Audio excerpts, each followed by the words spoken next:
Ladies and gentlemen, welcome to the Backlot. We are the Backlot Boys. This is episode 2, Fun in the Sun. Unless you were a Pixar character, as Pixar Pier is nearing completion, we are seeing the eviction of all of our favorite Fab 5 characters from the pier, and in comes John Lasseter's Dreams of Pixar. Isn't that right, Booguna? That's true. That's true. They've got about 2 months to go, so just a little shy of 2 months until the opening. I think it opens on June 23rd. Not every new attraction on Pixar Pier will be there, but just about all of them. So yeah, it's getting pretty tight. Those walls have been up for a while, so we're pretty stoked to see what's back there. I say stoked, but we're really going to try to leave opinions out of this one. Of course, they'll seep in here and there, but we're really going to try to keep to a schedule and keep this fact-based as we take you through. As soon as you walk onto the pier and come around that hard corner down there by the promenade, exactly what they're working on and what you're likely to see once those walls come down. Yeah, so we're going to go on a grand tour of everything they are changing, and it's just quite interesting. Like we spoke about in the previous episode, is how many times this pier has evolved from its original design, and now we're going into our second one. And I mentioned it just a moment ago too before we started recording, is I think this overall design kind of reminds me of something they may have tried to do or did do with Mickey's Toontown. But when it comes to Pixar Pier, it's interesting because I still feel like they're trying to tie all these characters together into one theme, but also I'm not sure if they're fully executing it perfectly, and we'll kind of get to that, especially in our next episode, where we're going to talk more about all of the ideas that we have with our endless bounds of imagination and budgets. So it's kind of unlimited, but I think it'll be a fun episode where we just talk purely about what we would have done differently. Super hypothetical, yeah, and clear of any budgets or constraints in that way. Obviously, the laws of physics will apply, but outside of that, it'll we'll really get the opportunity to put some funny ideas out there. And again, if you guys have any ideas ahead of this, throw them in the comments, or like, hey, it would be really cool. Yeah, we really like that, snow cone stand, but what if they would have done this? Feel free to throw that in there, and we can address it when we do this third installment. So before we get into today's podcast, I just want to remind you guys, thank you so very much for all the ratings and reviews and feedback. We've already implemented a lot of the stuff that you have given us feedback wise, so more the merrier. Please keep that all coming. And I think you had one thing you wanted to mention was about where do you watch podcasts, I believe, Boyguna. What I wanted to mention was, we've really tried to upload the podcast to as many of these catcher sites as possible. But for those of you who are into podcasts, like other ones outside of this, obviously, but like you're into these podcasts and maybe you don't find them on iTunes, the iTunes store, you find them in some other sites. If you happen to be looking on those sites and you don't see our podcast on there, let us know, shoot us a DM or something. Just let us know what that site is that we're not being represented on, and I'll make sure that we get these episodes all uploaded on there, because we want to be in that space. If somebody's searching, it'd be the worst for them not to be able to find this. So yeah, just let us know if there's other sources out there aside from kind of the mainstream or like the big four. Let us know, and we'll get them. We'll get these puppies uploaded on there. All right, so are we ready to go on the tour here and see what the changes are? Because I'm ready. I'm looking at a map. I'm looking at concept art. Things are going crazy. Take me with you. I'm coming along. All right, so Pixar Pier, and this is one of the areas that I really like. So this is where you are going over the bridge, going kind of upwards towards where it once was Ariel's Grotto. So what you're going to find now in this area is a gigantic marquee replacing the sun, the fun in the sun, all of that, of course, because Pixar's moving in. It's going to be a highly decorative Pixar Pier sign. It's got Lux's little lamp up there. That's going to actually be an animatronic that moves around. So that's going to be pretty cool. Sweet. I didn't know that, because that was one of those things in the concept art that it almost looked too good to be true. And the way that they have the light set up, like it looks like this spotlight, and it kind of matches a little bit the theming of Midway Mania. And I was like, they're going to be, all those little bulbs are going to be too expensive. It'll just be like a banner or a flag or something. But no, it looks pretty cool. Yeah, I like that marquee. I think that looks really cool. And then moving under the marquee, there is like a shade structure awning that's been there since the original design way back in the day, but it's all made up of Pixar characters. So that's really cool. And then on the right-hand side, that was Ariel's Grotto. So that was a giant sit-down restaurant. The princesses came over there. Not sure why all the princesses were there. Who knows? But that was a pretty popular restaurant as far as I know. But there was the most popular thing was on the back end of it, and that was the Cove Bar. I never actually went to the Cove Bar. Have you? Did you ever go? You know, I did go to the Cove Bar. I had some nachos and stuff over there. You guys, Lobster. everybody's always talking about the lobster nachos. It was actually that spot in the Cove Bar is a super popular like Kodak moment photo deal. Like people put their arm around like a ledge over there, and you have the whole got the fun wheel and you have all that stuff going on in the background, and maybe they're holding like their favorite tropical drink, or they put the piece of pineapple on their head or whatever. But like people took a lot of photos from that spot, and people spent a lot of time over there because it was in the shade. There were some good things to eat and drink over there, and then as soon as you were done, you could just like bing and just shoot right over to the roller coasters and stuff. So it was a good location, very, very popular, especially with like annual pass holders and people that are at the park a lot. Cove Bar is like, you say that and they get super wild about it. They get nuts. So back when World of Color opened, I think the Cove Bar was fairly popular. It seemed kind of busy over there, but I think since then it has just gone to a next level. You look at, they have this giant queue now. They've expanded it over into kind of an area where you once were able to like look out over the roller coaster, Midway Mania and stuff. That has all now become the Cove Bar. Now, they're turning Ariel's Grotto literally into a giant Cove Bar. Is that right? Like, it's still, the details are a little bit hazy? Pretty much. So the Lamplight Lounge, that's what they're going to call this place. As far as I know, Lobster Nachos will be moving on to that menu over there. So after looking at some concept art and hearing what people were talking about, Cove Bar is going to close at the end of May. It's still open right now. It's going to be open for about another month. And then it's going to close at the end of May, and on June 23rd. That's when this whole thing is going to be open. They're calling it a gastro pub, and I think the language that they wanted people to see and to like consider when they think about the new restaurant is organic yet sophisticated. So whatever that means, that's what they're shooting for with this place. So looking to your left now is some of the shops that would be on your left. So you have Knick Knack Shop. So that was actually one of my favorite things in the pier, because when you went inside, there was this really kind of old kind of oak flooring, and you looked up on the ceilings and there was old carousel horses. It has now been replaced, like I said, to Knick Knacks, whatever's. The problem with that is it's I hope it's temporary. Like, there's some Pixar drawings up on the ceilings. There's just this random wall. It just has like Pixar just written on it. And it's like, are we at Pixar, or is this just a wall with the Pixar sign? I'm very confused. There's an artist doing some drawing over in the corner. I don't know. Is it a studio? I'm not 100% sure, but that was one of my favorite shops in Paradise Pier, because I always thought it was one of the well done areas that had old like Pixar and old pier designs in it. It's kind of a disappointment.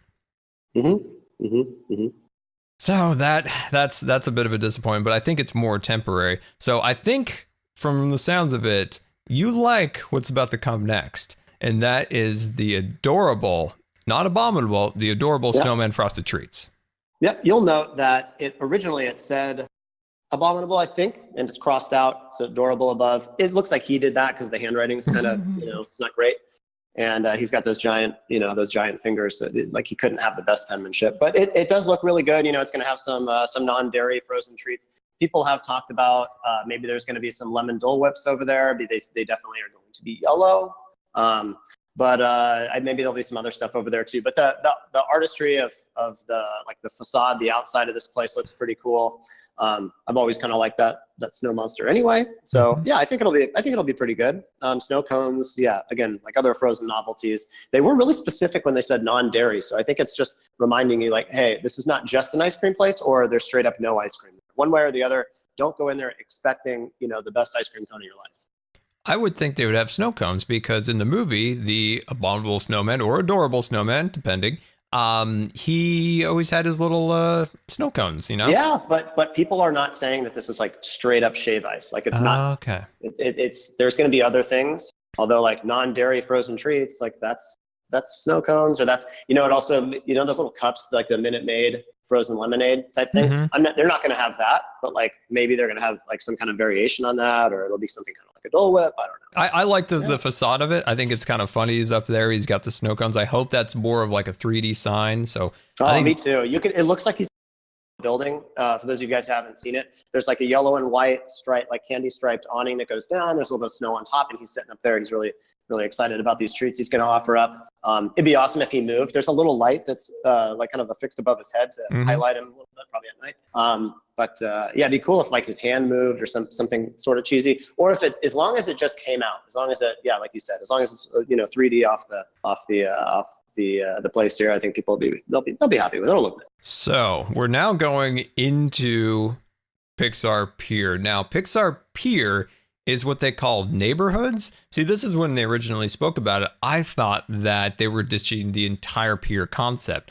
But then the pier's still there, but then it's broken up into neighborhoods. So the first neighborhood, and this is where it comes back to Mickey's Toontown, is where I feel like it's trying to kind of do that, but there's not like an overarching theme to the whole thing, because we're about to talk about this, is we're going to be going into a very mid-century modern Incredibles theme, which I absolutely love. Like, I love this architecture, I love the design, but then we're going to go into a neighborhood called Toy Story, and that's going back into the Victorian pier design. And then that's going to stretch all the way from Midway Mania to Mickey's Fun Wheel, which is now Pal Around the Wheel or whatever. And then from there to Boardwalk Pizza and Pasta, that is going to maybe become an Inside Out theme. So it's all very confusing in terms of like an overarching theme, because I still think it's supposed to be a pier, but then there's some neighborhoods. There's not like a cohesive design style. There's a bunch of neighborhoods on the pier. The neighborhoods are out there. Yeah. So, like our first stop on the journey here, as far as familiarity is, you guys, California Screamin', that's gone. I mean, it's there, but it's not. That's there, and that becomes the Incredicoaster. And so this is the first attraction on the tour here. And yeah, that's the Incredibles neighborhood. And this is mid-century modern all the way through. It's completely different than like Midway Mania, about like that kind of artistry. So they're all over the place. So we talked about California Screamin' in the last podcast, and how there wasn't really a theme with it. It was just a roller coaster. Supposedly, it's supposed to be a wood roller coaster, but it's actually a steel roller coaster, which I think that's really nice how they were able to make a steel roller coaster look like a wood roller coaster. But when they redid the pier, they never did anything from Midway Mania on. It was the same station, it was the same design. So they're redoing the entire station to an Incredibles roller coaster. Originally, it was supposed to be Incredibles house. Now it's like an actual like Incredibles roller coaster. So there's going to be screens in the queue that they're interviewing the Incredibles family about their roller coaster. I'm not sure where their roller coaster is supposed to be. I think these are details maybe we'll find out once the land actually opens and people can watch the video, get more story elements. Edna No, is that her name? I always give it up. Yeah, you got it. Yep. She's supposed to be watching Jack Jack, and Jack Jack escapes. Jack Jack is like boundless realms of possibilities when it comes to his superpowers, apparently. So all the Incredibles then are trying to capture him because she let him loose. So every Scream tube, so California Screamin' has these tubes that go on all of the launches. They act as like a sound barrier plus like a visual barrier, so you don't see out of the park. Those are going to be enclosed. There's going to be projection effects in each one of them. And it's going to be the Incredicoaster from California Screamin'. So we lose one more California element from the original design. It's the slow burn. It's, started out as California Adventure, this big celebration of California back in '01. And then it jumped over and they threw a Bugs Land in there. Then they did Cars Land. Now they're doing Pixar Pier. It's just, it's a slow takeover. It's not that there's anything wrong with that, but it's definitely what's happening over there right now. And yeah, the Incredicoaster looks cool. And the storyline, I'm with you on that. I know it's supposed to be watching Jack Jack, but from what I heard, you know how short she is, right? And Jack Jack's obviously super short because he's a baby. So the two of them were trying to go on a roller coaster. They were too short. So they said, hey, why don't you guys just hang back? We're going to go on the roller coaster anyway because it looks pretty fun. And forget you guys, I'm too short. And so she was watching him at that point. And then that's like basically babysitting him. And he gets away. And what you're dealing with now is Jack Jack is realizing that not only can he use the superpowers that everybody's aware of, but apparently he has some new ones as well, ones that nobody's ever talked about. And so then throughout the ride, as the family, like you said, is trying to reel him in and get him under control, he's experimenting with like some of these new powers, and they'll be reflected within these new ride elements. Oh, okay. Interesting. So that's how I the don't know that story for sure. A lot of the goes. speculation, That but makes that's sense. I've read that in a couple different places now. So it's either like everybody's wrong or everybody's probably wrong. But that's what they're saying right now. Okay. That's what I figured out. So each one of these tubes then has a story element, which I think is really cool. It's Yeah. finally bringing a little bit more Disney to the ride, whereas, like I said before, it was very generic. So each one of these tubes will have Mrs. Incredible, reaching out for Jack Jack. There is Mr. Incredible. I think he punched a hole in the side of the tube and he's like reaching in there. I think Violet has a scene where she's making the whole thing like into, what does she have, like force field things? I thought there was a scene where there was a bunch of electricity. Like I think Yeah. she's standing on top of one of the tunnels, and like I'm excited to see that part of it. I'm really looking forward to those tunnels. I want to see what they did in there. Yeah, so that's the design for the Incredibles neighborhood. They're going to change out California Screaming to Incredicoaster. All of the Scream tubes are going to have different scene elements of the different family members trying to capture Jack Jack. And I think they're going to add one other Scream tunnel to the bottom. So as of now, there's 3. They're going to add the 4th one, which is going to go from the Helix into the station, which is great because I remember going to California Screaming when I was a kid and I was like, man, this doesn't seem like Disney. You can see like the backstage maintenance area. Oh, there's the Anaheim Convention Center over there. So this is all going to be enclosed and it's going to look fairly well. Now, one thing that was taken out of the concept art is there was originally supposed to be a spinner ride themed towards one of the kind of baddies from Incredibles, which would have gone in the center of that Helix, but it looks like maybe that had got pulled for budgetary reasons potentially, or maybe added into the future.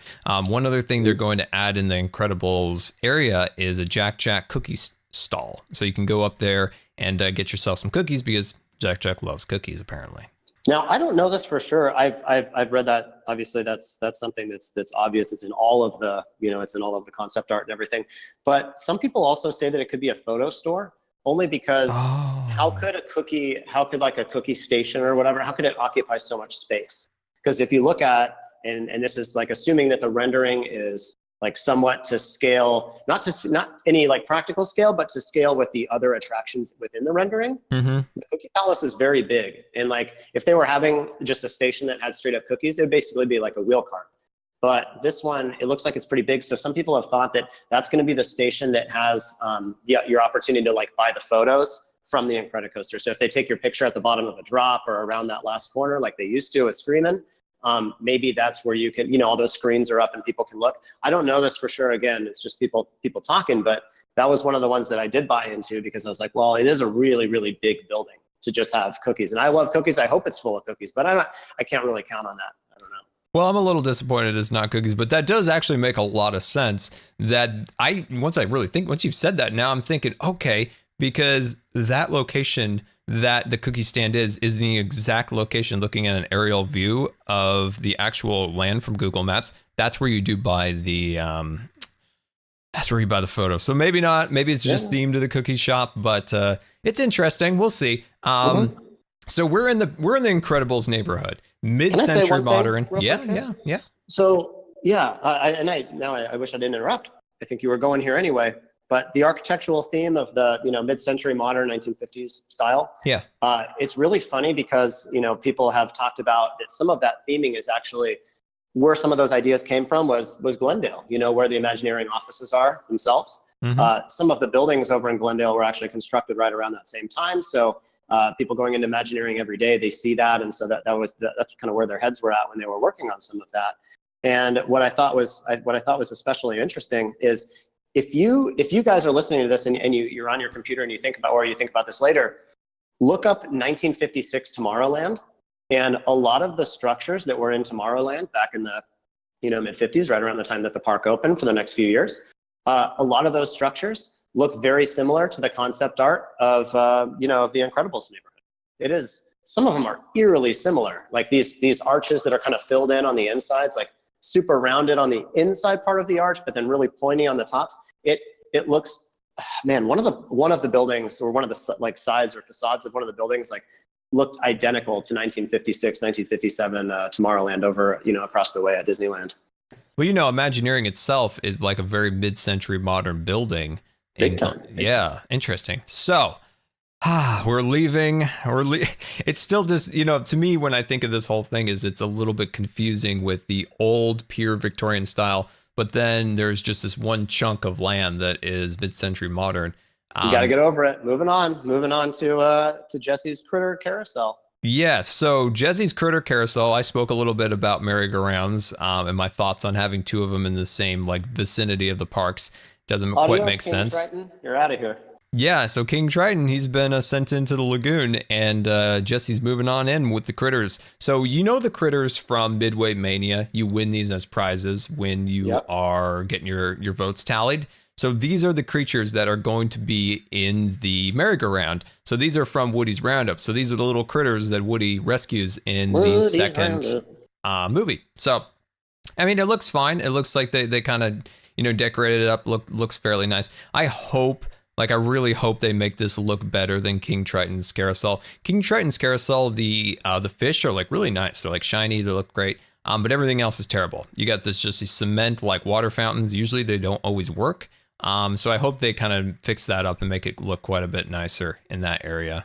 Yeah, when I first heard it, Critter Carousel, and for those of you guys who have been going to Disneyland Park all the time, I was like, Critter Carousel, are they woodland characters, like the guys over in Bear Country? I thought that was coming over, and I got pretty excited about that because I love the hodgepodge, and I was hoping they were going to make it as weird as possible, but sadly not. These are just the fictional, basically the VR toys that you won, and basically like you said, the way that I saw it was, they look at these things, or you look at these things when you play those games and you win these virtual prizes, and then somebody's like, does anybody have a 3D printer? And then they just started popping them out. They just, basically come up with these little things, and 3D printer just prints the little, there's, I think, 9 separate writable characters that are going to be on that carousel. I know it's not that easy, but that's just kind of how I imagine the process. So it should be pretty cool. I think they're saying that one, though. They're saying early 2019 or spring 2019.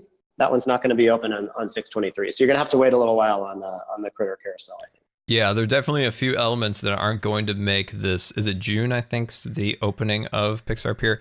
Yep, June 23rd. Okay. June 23rd. Yeah, so that section is going to be a little bit late. And we're moving now to the shade structures that act as an overflow queue for Midway Mania. There's 2 of them. Sometimes they use it as meet and greets. Originally, when Midway Mania was being constructed, that was going to be the original location of the FastPass machines.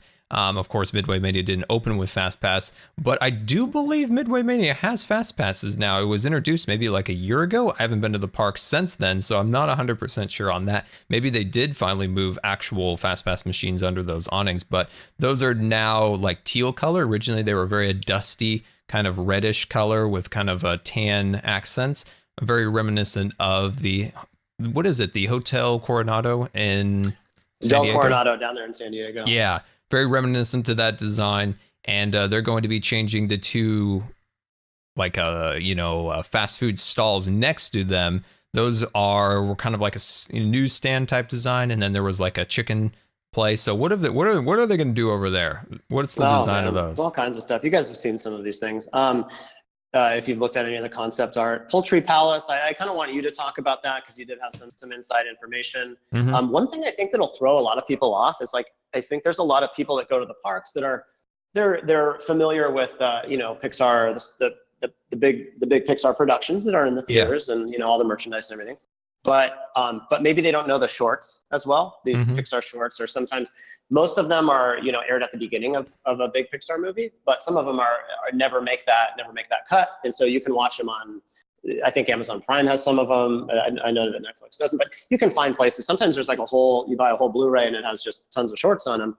But one of these things, the Poultry Palace, is from Small Fry, which was one of their shorts. You want to talk about the construction of that old thing? Yeah. So we've got the Poultry Palace. I was very confused by the sight of this concept art because my instant thought when I saw this was Roller Coaster Tycoon. Roller Coaster Tycoon had tile-based stalls. So there would be a giant hamburger, or it would be a drink stall, and it would be a giant drink. And this just instantly reminded me of Roller Coaster Tycoon. I'm talking about, the original 1 and 2. And I don't know. It just doesn't fit within the theme a little bit. Like it's a little over the top. So what it is you'd envision like a cardboard McDonald's Happy Meal container. That's literally what this is that you would go up to, and that's where you would, get your poultry and your poultry needs. So it's just a very, very interesting design. Now, Poultry Palace isn't from, as far as we know, 1, 2, or 3 of any of the Pixar or the Toy Story movies, but it's actually from a short. And that was the Small Fry short. And it was about the little like action figures, like a Buzz action figure, but he's a little mini guy that would come in your Happy Meal. And I kind of like the idea that they are incorporating the shorts, because it just kind of gives you like a little extra immersion that you can go and find out what this is, because I didn't know what this was because I haven't seen the Small Fry short. So it was kind of fun. Like if you see this, you might wonder, oh, I wonder what this is. And you might go off and discover what some of these little things are, instead of like everything having to be Buzz and Woody. Everything is Buzz and Woody. I think that's cool. I like them throwing some of these, some of the lesser into the mix. Yeah. So the next one is Senor Buzz. I gotta go into that one. I gotta talk about that one. Okay. Like Senor Buzz churros, I think it's a pretty cool idea, and like Disney can't sell enough churros. Like those things are everywhere, especially over at Disneyland. So it's just, I don't know what they think with the guests, but like maybe they've like slowly conditioned us to like a Pavlov type thing, that as soon as we walk into the park, like we instantly like reach out a hand looking for a churro. But they're under that impression. So this one is kind of set up. It's not quite as obvious as the Poultry Palace, and having it look like a Happy Meal and a juice box next to it. Yeah. But this one is just, it's got Buzz on the outside. There's like a cardboard cutout or something next to it. People are photo opting. But what they are is they're churros, of course, and there's a lot of different flavors. But the reason that they say Senor Buzz, and like why are they doing that? If you guys remember, at one point in one of the movies, his packaging and like the instructions that come along with the Buzz Lightyear says, they insist that he knows many, many languages. And so I want to say at one point when he was kind of broken or something was wrong with him, like he was rattling off a bunch of languages. So that's where they're getting that idea from. Interesting. Yeah. So that was in the third movie when he got like a button pushed and it put him into another language. And then there was Senor Buzz. Oh, okay. Okay. Now I remember. Yeah. Okay. Perfect. So those are the two current locations where you can get your snacks that are changing in that area. Moving to Midway Mania, the only changes that, as far as I know, are aesthetic changes of the facade on the outside. So they're turning it into like legitimately like looking like a clown. So it's white design, blue roofs, and then accents of red. So ooh, I think you forgot something. Angry Dogs. Angry what? Angry Dogs. That's a hot dog place. You remember, like from Inside Out, there was like one of the emotions with Bree. He was that red guy, and his head was exploding. There's like fire everywhere. Oh, there's that hot dog stand. Ah, okay. That one. That's right, because that one's on the other side of Screamin', so that one's a little bit closer to the wheel. Okay. I forgot about that. You were getting to it, but that one looks pretty good. And again, these renderings, it's really hard to figure out like actual space some of these buildings and some of these structures will take up. But I'm seeing a picture of the kid holding a hot dog in one of the art renderings. And first of all, his face is terrifying. But the hot dog, I mean, if I had to guess, a 1.5 feet long, this thing, maybe it's, I don't know, 18, 19 inches long. It's pretty impressive. So I'm looking forward to that hot dog stand, it turns out. I think you're right, because every time I've gone by there, I always thought that those hot dogs were abnormally big. Like they're really big, and they always look like they've been under the heat lamps just maybe a little bit too long. Just classic tube steak, Yeah, but I do like the rendering. It's a giant hot dog, and it's got the red guy from Inside Out. He's super upset, but his anger is heating the hot dogs. So that's kind of cool. I like that design. But going back to Midway Mania, like I said, they're literally turning it into like a clown. So once again, they're going away from the color scheme of the hotel that we spoke about a moment ago to this new design with, the blue roofs, the white, and then the red accents. I mean, it doesn't look terrible, but I do prefer that more Victorian era styling and color. So that's a personal preference of yours, and I think a lot of people do. It's like the aesthetics are a lot more pleasing, and they're not like subdued, but they're kind of even keel. They're nice. But yeah, I think they're taking a risk with those colors. I agree with you. I think they're taking a risk with that because they're doing this whole thing and like trying to make it look nice and like really fun, all this new stuff over here. And you guys are, why'd you have to do that? You know, like now it just looks like, it looks a little extra cheesy right there. We don't need it. We don't need that. I think they may be trying to make it look like a toy. Like I think with that particular color set, especially like the white, and it's very glossy in nature. So I feel like they're trying to make it look a little bit like a toy. If we look back at the very first rendering that we got of Pixar Pier, the actual design was once again like a very light blue roof, and it was supposed to be yellow, not white. So it was a little bit more Pixar-y color. Or Pixar, I always say Pixar-y, but I mean Toy Story. Also, the lamps in that area will change to like a red, yellow, blue kind of Luxo style. Yeah, but I have not seen that Jr. in the most recent Can designs. I give you guys an example of something for this color scheme? Are you guys all familiar with bomb pops? You know, these ice creams that would be, you know, ice cream man's coming down the line. It's a popsicle. The top is red, the middle is white, the bottom is blue. And think about the sharp contrast. Like once it melts, you know, they all kind of blend together. I'm not talking about when it's melted. Just get the wrapper off. It's like stark contrast between those three colors, very patriotic. But that's actually what some of the elements of Pixar Pier will have. I mean, that entrance, when you first go under that marquee, I'm looking at a couple of those spires that go up, and it's blue on the bottom, then white, then red. So, you know, so it's just slightly different, but holy moly, like these are bomb pops. And so think about that as we're going along this tour, and we talk about this, like this blue, this, you know, circusy type overlay that or like reskin that they're doing over there. And that might help some of the viewers at home. You know, you guys are listening and you're not looking at imagery. Very interesting. I like that. It does look like that popsicle. Oh man, I like that. So yeah, as far as we know, Midway Mania will stay the same.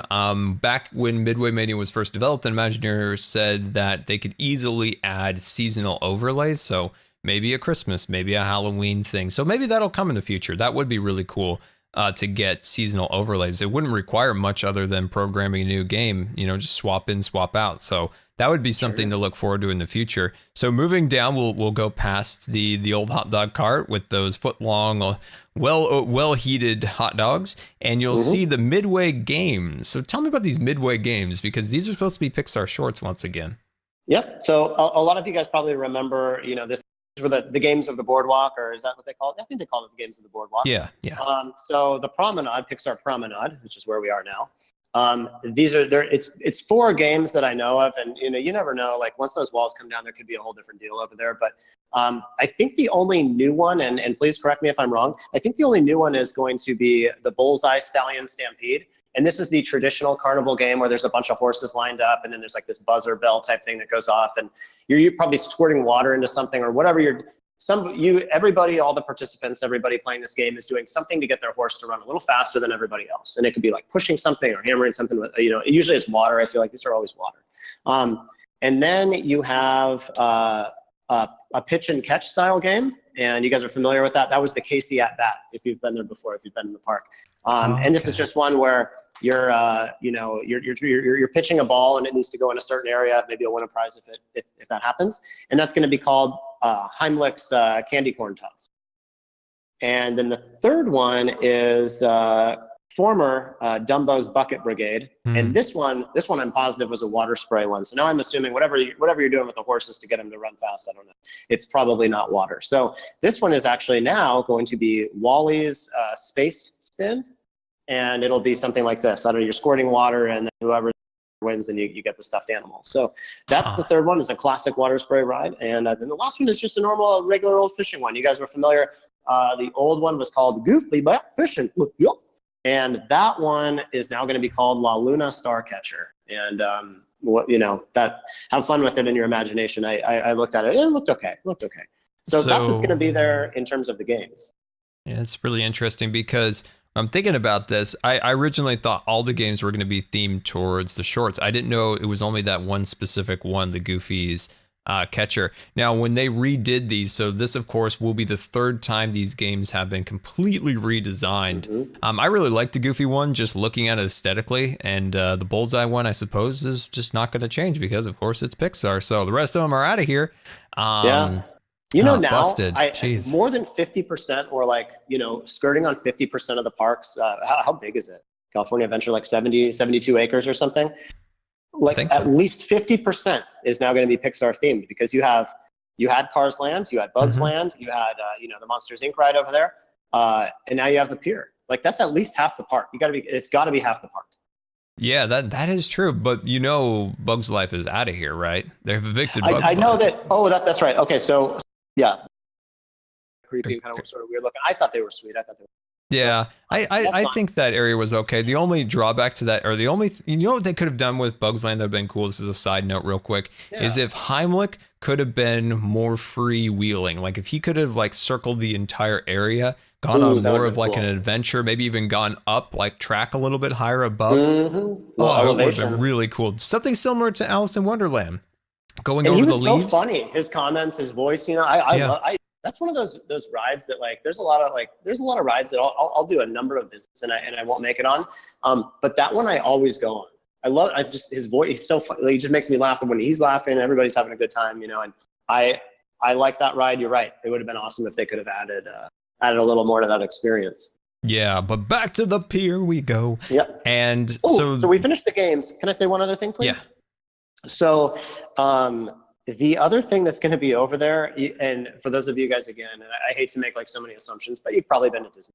I have to imagine you've been across the street. And so at Disneyland, you guys know over in Tomorrowland, this giant sphere. It is made out of granite and there's water all over it. Everybody's touching it, getting their mitts all over that thing. There is going to be one of these also in the promenade. And it's going to be, the Luxo Junior Ball will be out there. So that's going to be rolling around on those things. I don't know if Scar, like, are you familiar with these things? Do you know much about these granite balls? No, I just know our dad likes to put his hand on just a touch. I love them. Just like to touch it and then be done. That's all he needs. So people, they're called it's called a Kugel fountain, or like a floating, like there's a lot of funny goofball names that people give to them. Like Kugel is just a German word for a sphere, I think. I could be wrong about that. Maybe just a ball. I don't know. But that's what they call these things. And if I'm not mistaken, I think the one, I want to say that the one over there weighs like 6 tons. I think it weighs 6 tons. Wow. That ball, that granite ball weighs 6 tons. The machining process with those balls, that granite ball, that sphere is machined. It's made at the exact same time as the base that it sits in, which is a fitted hollow in that pedestal, because the space. So that ball is sitting on top of that pedestal that it's on, and it's not connected to it. It's not connected to it at all. There's some pressure, obviously. There's some PSI, certain PSI that's pushing up on that ball, but the layer or the thickness between the ball and that pedestal is it's thinner than a business card. And so the rumor has it, if you were to take the ball and remove it from that pedestal, that it would shoot water 200 and something feet up in the air. And I've read differing reports on this, so I don't know exactly if that's correct, but around 200 feet. And the thing is, you're imagining, because this ball is so heavy, that there's a ton of pressure, but it's really not that much. It's like 3 pounds. It's like 3 pounds per square inch of that ball, like PSI, essentially going onto each one of those squares. But the ball's so large that in the end, that is quite a bit of pressure. But the things are pretty cool. They're not very wasteful. The water drains off, and it's caught in these little bins down below. It's recycled and shot back up. When they first turn that pump on in the morning, as far as I know, when they first turn those pumps on, really, the only cost to the park with this thing is the electricity for the pumps. When they first turn it on, the ball is completely stationary. It's not moving at all. It just sits there. All it takes is one person with a baby could do this. Reaches his hand out, touches it just a little bit. Once it gets that motion, once it starts moving, it will not stop until those pumps get turned off. So you have these things that weigh 6 tons. Thousands and thousands of pounds that you can set in motion by simply touching it. The biggest one of these, I guess, is out. I think it's if anybody's ever been to the Science Museum in Virginia, in Richmond. That one it's part of a planetary project over there. It weighs 29 tons. It's 8 feet in diameter. Wow. The thing is massive.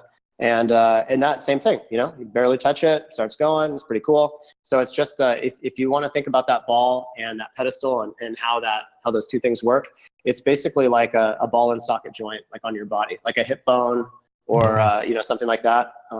I think they're pretty cool. I had no idea. I didn't know anything about that ball. I thought it was attached, and there's like a pipe in there, like a rod in there that's just kind of like spinning it around. But I couldn't be more excited about these things now. So Yeah, I had no idea how those things work. So that was a whole eye opener. So 6 tons, and wow, yeah, I had no idea about that thing. I thought it was like, all right, just another one of those things. That's and interesting, it's actually. So efficient. It's nearly frictionless. Like it's like a fluid bearing. It just sits there. It's this tiny film of water between that pedestal and the ball, and it's as thin as a business card, and the thing just kind of hangs out on there and just cruises around. So don't knock it off, please. Nobody knock it off. The water. Can you even imagine? The water shoots up, and say it's a windy day. People a mile away are going to be getting all wet. You're going to be very confused. Ah, that is really interesting. I never knew that was the mechanics behind that ball. That is interesting. No, I'm quite fascinated by that now. I think I have a new respect for those balls now. I certainly do. All right, so right next to that ball, before we get to the fun wheel, which I may or may not have a small little rant about that. Not a rant, but just like I'm excited about that. I hope you get. It's just an interesting tale that this wheel has been on. But when we're kind of looking at this area around your Luxo ball, the 6-ton Luxo ball area has changed slightly. So original concept art called for a theater to be built. So where we are now in Pixar Pier is the shops. So you'll find that giant kind of Pixar Barker guy kind of leaning over a shop. I think it might be like the big tent shop, something along those lines. It's kind of like a freak show, right? They got all like the characters kind of above it on these marquees, and this area has always kind of looked kind of not so great. Like it's where the Maliboomer was, it's just hokey. People are smoking back there. Yeah, it's. Am I right? I could be. Maybe my geography is off here a little bit. Yeah. But. So where we're at right now is the fun wheel, and that faces these shops. Yep. And then California Screaming cuts over again, separating the Maliboomer from this area. So it's kind of like a little swoopy spot. So these are the shops. So most likely some of these shops are going to go away and make room for just something called the Pixar Promenade. Originally, this was supposed to be a theater, like I said. To the far right side is Bing Bong Sweet Shop. So Bing Bong is going to have some kind of a sweet shop. Bing Bong. I think the concept art looks cool. I like Bing Bong. I think that's cool. Okay. I like this. I like the secondary characters sometimes, because I think sometimes the main characters sometimes get used in so many different places. It's good to kind of throw in a guy like Bing Bong, just give him a chance. And it's a confectionery thing, and I think it's perfectly relatable because he was overwhelmed by all those little balls and the and Inside Out, and now he's still overwhelmed by it. I saw some picture of the concept art. His hands are up in the air, and he's got this like an insane smile on his face, and now there's all these candies around him that are still shaped like that and still colored like that. It's like he's never going to leave. He's always going to be around it. So maybe he's embraced it at this point. He's he also wagon, cries he's having a good time. Candy. And maybe that's what we're eating. We're eating Bing Bong's tears. Things have been tough for him, and maybe this is his way of giving back. And now he's the enjoyment. People are having a good time eating these little sour candies. Wouldn't it be sad if in the movie really he just got captured by some kind of like evil person and he just makes him cry all the time and he just fills up those candy bags for California Screaming or California Adventure? He's sacrificing for the greater good. He knows. So he did in the movie. He was going to let himself fall into that abyss to help her out. So Yeah. So we're moving to the wheel. We're doing it. So the original concept art showed the fun wheel, Mickey's fun wheel, with Mickey's face on it, right? It has Mickey's face there on this concept art. Sure does. But if you look very closely, there's a yellow and blue kind of round shape behind Mickey. Clearly, at one point, this was supposed to be Pixar's fun wheel. And if you look in some of the concept art to the very corner of the Pixar Promenade concept art with, the big 6-ton Luxo wheel, Bing Bong Sweet Shop, you can see where it says on the marquee leading into the fun wheel, it says Pixar's fun wheel, not Mickey's fun wheel. So at the very last second, somebody pulled the plug on the full changeover, getting rid of Mickey, adding the Luxo ball to the fun wheel. So that's very interesting. Now, there hasn't been a lot of talk of the fun wheel since then, but it's finally been revealed that the name will become Pixar's Pal Around Wheel or something along those lines. So it's kind of the name's a little over the top, I think, a bit. I think it's a little gauche. And I do think like it is confusing though to have Mickey still on the wheel. I think having the Luxor Junior guy, having that ball on there would have been just fine. It would have just if we could beg for a little bit of cohesion, like that'd be on there, you know. But at this point, it's almost like I don't know. It's just a grab bag. Yeah, it just seems a little bit odd. Each one of the gondolas will be a unique character, so that's kind of interesting because they're showing a lot of Pixar characters on these. Where originally, if I'm not mistaken, maybe the non-swinging gondolas were just Mickey, and then the interior ones were Goofy, Donald, so it was just like the Fab Five. Whereas this one, it seems like every one of them has a unique character, which is kind of cool because you might, you know, look at the different ones and like, oh, I want to ride on that one or this one. So I think that's okay. In terms of the actual design of the area, we still don't know. Will it still be a concrete, you know, kind of dam underwater down there? Will they get rid of the giant steel, like, you know, sail shade structure that's so 2001 California Adventure? I don't know. Will they do any of that? I hope they will. But as far as any like concept art showing anything to do with the wheel, that's still unknown, unfortunately. Man. Can I ask a question about this wheel? We won't harp on it too much more, and I know that we all have our opinions on it. You know, with each of these cars, you know, kind of going around it, individually themed to a specific Pixar character, do you think people in the line will, they'll get up a little bit closer, and now here's the cast member, how many in your group, you know, and like maybe they're huge WALL-E fans. Let's just pretend like one of these gondolas is going to be WALL-E themed. But that one's a little bit further away, and they're like, you know, can we wait for the WALL-E one? And maybe the cast member, a good attitude and everything. Yeah, of course, you know, wait for it. Are we going to get a lot of people that are like vying for their favorite Pixar character? Or they're going to take the one that they get, and they're going to be you're going to sit in this one, you're going to like it. You know, is it going to be something like that, or people are going to, you know, or do you think people will be selective and they'll want to pick theirs? Are you the person wanting to be the WALL-E character? I guess that's what I'm trying to say. I'm giving a hypothetical, but I'm planning on being that guy. But now, and so my issue with that is that line, you know, the queue for this line is so slow moving. And now if you have people doing that, I can't even imagine. So maybe they're just not going to allow it just to help with, you know, crowd control and getting people on and off. Yeah, I would assume that they probably would be like, hey, everything's the same. Unless you're on the swinging ones and you get sick to your stomach, which is no fun for anyone. You can opt out of that, but. So now we're moving on to the unknown realms of Pixar Pier, and that is to the former Maliboomer location. As far as I know, this is just the rumors one can find through the interwebs, is that this area will be the Inside Out neighborhood, and it will have what was once Flix Flyers from Bugs Land be brought over from Bugs Land to Pixar Pier now and put on the kind of the pedestal that is the former location of the Maliboomer. And I think it's going to be called like the Mood Swings or something along those lines. I heard something about that. Yeah, you know, it's a classic, a little Flix one that goes on over there in the bug area. It's supposed to be something kind of like that.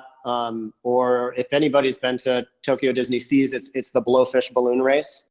So it's that ride is just getting moved over here and themed that way.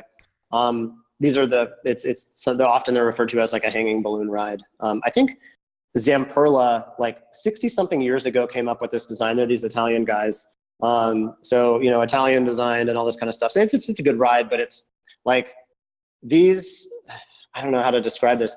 The funny thing about Zamperla, I'm just going to say this really quick, and I know I'm pronouncing that wrong. That's fine. You know, 60 years ago when they came out with this hanging balloon ride, this style of a ride, they, in conjunction with coming out with this ride, these are the guys that built like those coin-operated rides that are outside of like, you know, like Safeway, like Ralph's or whatever, like the grocery store. Like it's the ones that are at like malls. You put in like a quarter and sitting in this little police car, that little rocket, and it shakes and makes funny noises. The same company that, you know, has come in and designed and first put together these spinner rides, that's the company that is responsible for these things. So just so you know, it's you know, a full continuum of products. Obviously, these guys are putting together. That's interesting. Yeah, little known fact.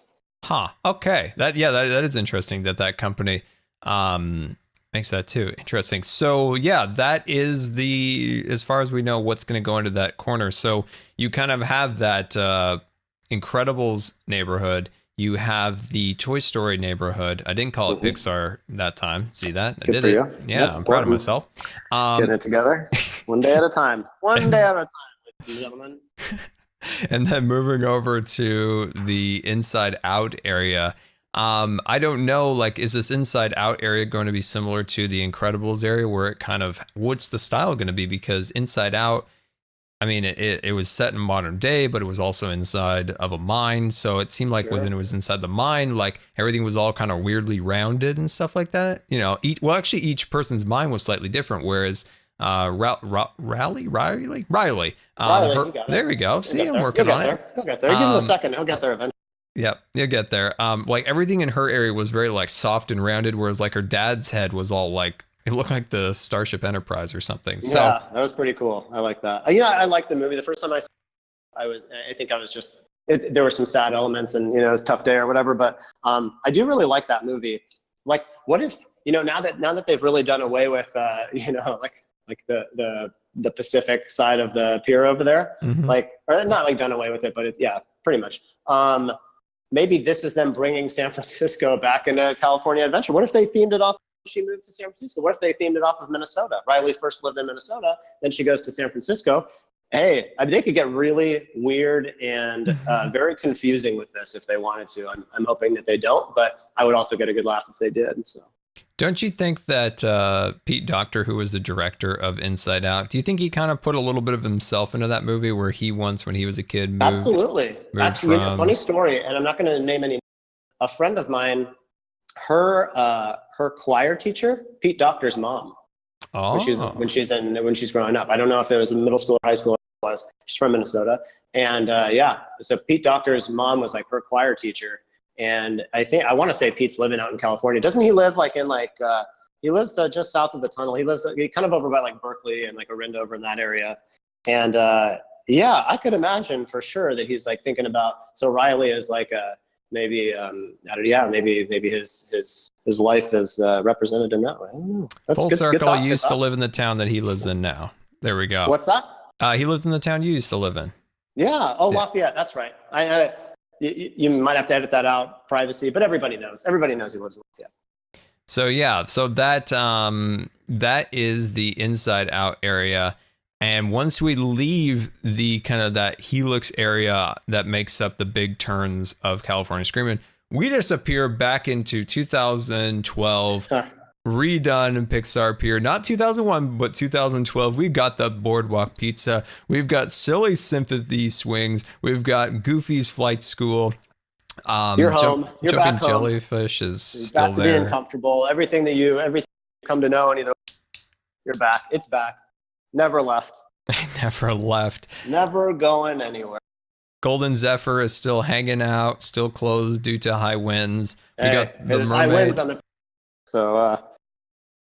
So yeah, we got Mermaid just doing the exact same thing, hanging out there. And then the Paradise Pier like garden area will still stay exactly the same it is, for World of Color. Paradise Gardens. There's going to be a stage. You're going to talk about the bandstand over there. So where's the bandstand? I think it's in the Paradise Gardens. So the Paradise Gardens stage, which exists, is going to be the bandstand for, I think, correct me if I'm wrong, I think it's going to feature like Pixar themed, like it's basically a Pixar themed musical troupe. They're going to be up there. They're going to be singing either the exact song or like a funny rendition of it, or just some alternative to that. And they're going to be up there singing. I think there's a meet and greet too. I think there's going to be a character meet and greet somewhat nearby to where that bandstand is. Okay, I see. All right, so we're back at the beginning. So that is Pixar Pier as far as we know at this point. As you guys could tell, like I have some like issues with it. Like I love Pixar. I absolutely love Pixar to the core. I've been to the Pixar studios. I've wanted to work there. I've done all the things. I love Pixar. But like I've said before, there's just a lot of little inconsistencies that just kind of drive me a little bit crazy. But I'm also like some of the changes, like the area in front of the wheel, like changing out all those old shops to what it is they're doing now. I think that's going to look really, really great. Yeah. Midway Mania, the colors are, I'm not 100% of a fan of that, but I do like that they're changing out the King Triton's carousel because I don't think that thing has ever looked all that great. So I'm kind of excited about that. I love the Incredicoaster. It's like design. I love that architectural style. Maybe I kind of wish it was maybe not in like a 1920s boardwalk Victorian design pier, but I still like the design. I think the Imagineers did a great job on it. I love that mid-century modern design. Sure. One of the Imagineers, last name, her name's Tracy. She was doing some PR for a couple of teaser videos couple months ago, and she was talking about what they go through at Imagineering, specifically to put together some of the show elements that are going to be on the Incredicoaster. And it's funny, she's this PR person, really used to talking in front of large groups of people and talking to them about Imagineering, which is like her passion, it's her life, it's what she does. And she's so nervous. I don't know if you've seen this. Have you seen the video? Mm-mm. And you can hear the tremble in her voice. So excited, I don't know, but it's funny that she's nervous. But so she was talking about it, and the Imagineers are pretty stoked about what they've done over there. And it didn't seem phony or forced or anything like that. I think they're pretty happy with it. So yeah, I think it'll be interesting to see how it all comes together. Obviously, there's still I don't know, just sore thumbs in there every so pace along that pier. But man, it'll be cool. I'm really interested. I can't wait to see it. I think the Incredicoaster is going to be. I don't think they're going to disappoint us with that one. Yeah, I think it'll be kind of a wait and see for me. I want to see it all done, and then I'll get in there, because there's a lot of things that I might see on the internet that it might not look really great, but once you kind of see it in person, you see it in the more context of everything around it. Sometimes if you just see like a still image where everything's, cut off the sides, you're like, does that really fit into something? But when you see it in a broader picture, then things start looking better. And you're like, all right, I see what they did there. I like that a lot. But yeah, so that's why I always try to kind of stay back a little bit and kind of really wait and see before I get my full opinion. But now that we have seen a lot of these things constructed now, and now a lot of people take video, so you even get even bigger perspectives of these construction projects, which help, not just a little still image, which helps. But yeah. Do you have any final comments on Pixar Pier as of now? Now that we've made it back to the bridge. They had the Pixar, Pixar Fair Fest or whatever that they did, a couple months ago, or a month ago. There were some neat things that they did there. This is basically, they've been doing a few things to hype up this project. And I actually saw a commercial 2 hours ago on TV that I was positive was going to be this big thing for Pixar Pier. It was actually just a commercial for the Toy Story land that's going to be opening up at Walt Disney World. Yeah. And anyway, it was a cool commercial. It was kind of cheesy, but it was, I like that no matter what. I don't care. So I was excited to see that commercial, but they have been doing a lot of hype stuff. They opened Blue Sky Cellars a few weeks ago. Actually, I think they did that 3 weeks. They did it right around in LA. I think I want to say it was right around that same time. So they opened up Blue Sky Cellars again to show some of this new concept art. They've done a lot of different things to hype people up. I know that one of the other changes they're going to make is they're making some changes to the Paint the Night float, some of the floats that they have Pixar related in that. So I know that they're doing that. The fireworks show that goes on over at Disneyland? Yeah. I don't know this for sure, but I'm pretty sure that they started that Together Forever evening show. Is that the one that they're doing right now? Yeah, it's like Better Together or something along those lines. Yeah, better. Yeah. Together Forever, Better Together, something like that. This fireworks show, it started on the 13th. So it's been, okay. So now it's been running for a little while. Buzz flies over Fantasyland. Tinkerbell's taking a sabbatical. She's not there. She's gone. Buzz is coming through, from the Matterhorn into Fantasyland or the other way around. And yeah, Buzz Lightyear's up there. So that'd be cool to see. I think that'd be kind of neat. So that's one of the things that they're doing to hype the event. I know that, and again, some of these are going to be temporary overlays. Pizza Port, which we love, is over there by Space Mountain. Actually, maybe a lot of people don't like it, but temporarily Pizza Port right now is Pizza Planet. And I don't know to what degree that theming is, whether if it's just the sign or maybe some other elements like, and the benches or the cups or something inside. But so right now, yeah, Pizza Port is Pizza Planet, getting everybody stoked about Pixar in general. You've got those, they have 2 cars that are themed and colorized and everything like Woody and Buzz. And they're over, I think they're in Cars Land. So it's 2 Cars type animatronics, the cars, but instead of being from that movie or variations of the cars that were in the Cars the Cars franchise. Yeah. They're Woody and Buzz colored. I thought those were cute. So those are on there, and those are pretty cool. The pizza port thing, and then there's some merchandise all over the place, and then Buzz flying around on the high wire over there at the big park. Yeah, I think they did a good job with Pixar Fest. All the banners around the parks, like surrounding areas, the streets and all that stuff has been changed out to Pixar Fest. Bunting in Main Street and Buena Vista Street have all been the Pixar color, the bright primary yellow, blue and red.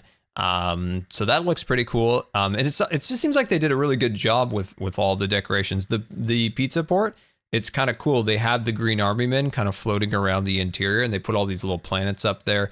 They have on the sides all these, I like that. Instead of the attraction posters they used to have in there, which I hope they bring back, because I was like looking at those retro posters.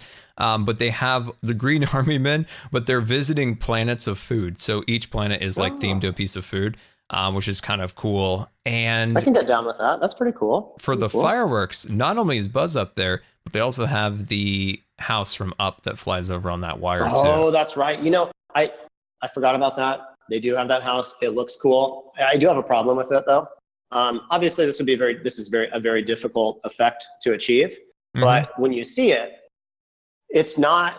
You don't see balloons as individual balloons. You can almost see the structure or whatever that holds everything together behind it. You can see like this black outline. And of course, how in the world would they put that together aside from a little bit of magic? But it's cool. It's cool. But that was just my thing. For one, I thought it looked really small. Mm-hmm. Just it was small, but it is cool. It's cool. I'm not gonna be that guy. Not today. It's cool. It's great. They've been doing a lot of the marketing that they've done for this is pretty exceptional. So maybe they spared where they should have spent more on some of the attractions or some of that kind of thing. And again, we'll see. We don't know. Maybe the bathrooms are really nice over there. I don't know. But wherever they save money over there, they're putting it all over the place to get people to the park. I mean, maybe they think that they can get some people to buy more annual passes. What's the Premier Signature Pass? It's like $1,100. So maybe they're hoping to sell some of those. Yeah.